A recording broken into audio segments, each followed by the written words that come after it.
Over the next 5 years, American companies are going to spend $2 trillion on artificial intelligence.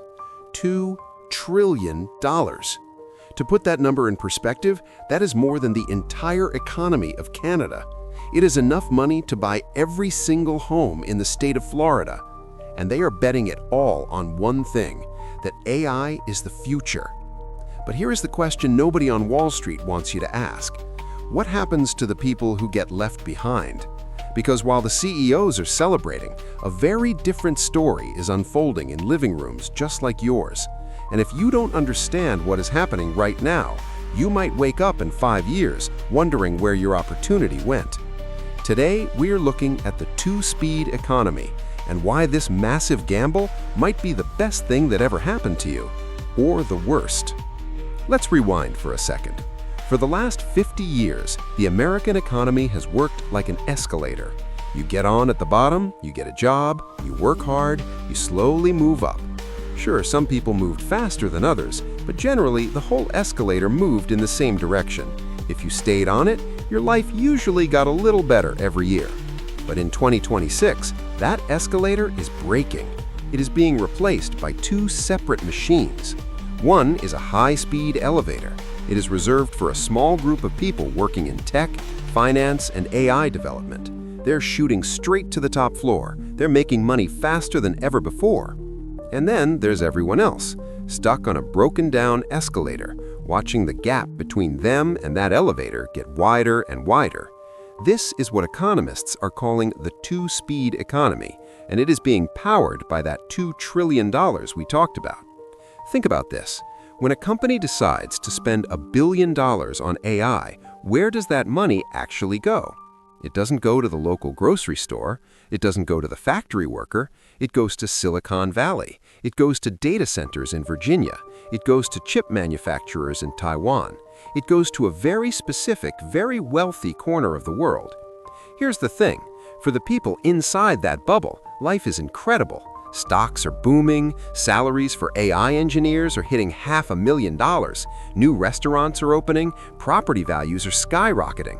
But if you live outside that bubble, if you work in retail or administration or customer service, you are looking at a very different picture. Your wages are flat, your rent is going up because those tech workers are bidding up the prices, and suddenly your job feels a little less secure. Let me explain what is actually happening on the ground. In the last 18 months, major companies have started using AI not just to build cool products, but to replace the busy work that humans used to do. I'm talking about writing first drafts of reports, answering customer emails, designing basic marketing materials, sorting through legal documents. It sounds small when you list it out, but it adds up. A marketing agency in Chicago that used to hire 3 junior copywriters straight out of college, now they hire 1 and they use AI to do the work of the other 2. An accounting firm in Texas, they used to hire temps during tax season to process forms. Now software does it overnight. This is not a prediction of the future. This is happening right now in 2026.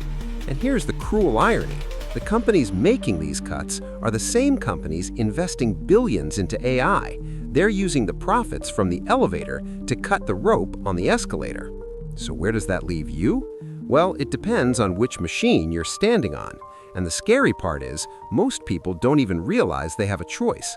If you're working a job that involves repeating the same task, or processing information, or managing data, you are currently standing on that broken escalator, and the gap between you and that high-speed elevator is getting wider every single day. I don't say this to scare you.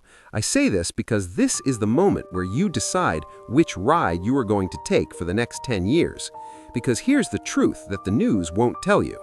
This two-speed economy isn't just about doom and gloom. It is also the biggest opportunity for regular people in a generation. Think about this. Every time the economy shifts this fast, it creates cracks. And in those cracks, new wealth is built. When the internet happened in the 90s, people thought it would destroy everything. And it did destroy some things, but it also created a path for regular people to start selling things online, to build audiences, to create businesses that would have been impossible 20 years earlier. This is the same thing, just faster. The people winning in this new economy aren't necessarily the geniuses. They are the people who understand one simple thing. You don't have to compete with AI, you have to use it. Let me give you an example. There is a guy in Ohio. He used to work in logistics, a very good job actually, but he saw the writing on the wall. His company started using AI to optimize shipping routes. It did in 5 seconds what it took his team 5 hours to do. He could have panicked. Instead, he learned how to talk to the machine. He spent 6 months learning how to prompt, how to ask the AI the right questions, how to make it do complex tasks. He didn't become a programmer, he just became the person who knew how to drive the new car. Today, he consults for 3 different logistics companies. They don't hire him to move boxes, they hire him to teach their teams how to use the AI tools they already bought. He didn't try to beat the machine, he became the machine's boss. This is the difference between standing on the escalator and riding the elevator. And it is not just about tech jobs. The same principle applies everywhere. Real estate agents are using AI to write property listings and analyze market trends in minutes. Personal trainers are using AI to generate custom workout plans for 50 clients at once.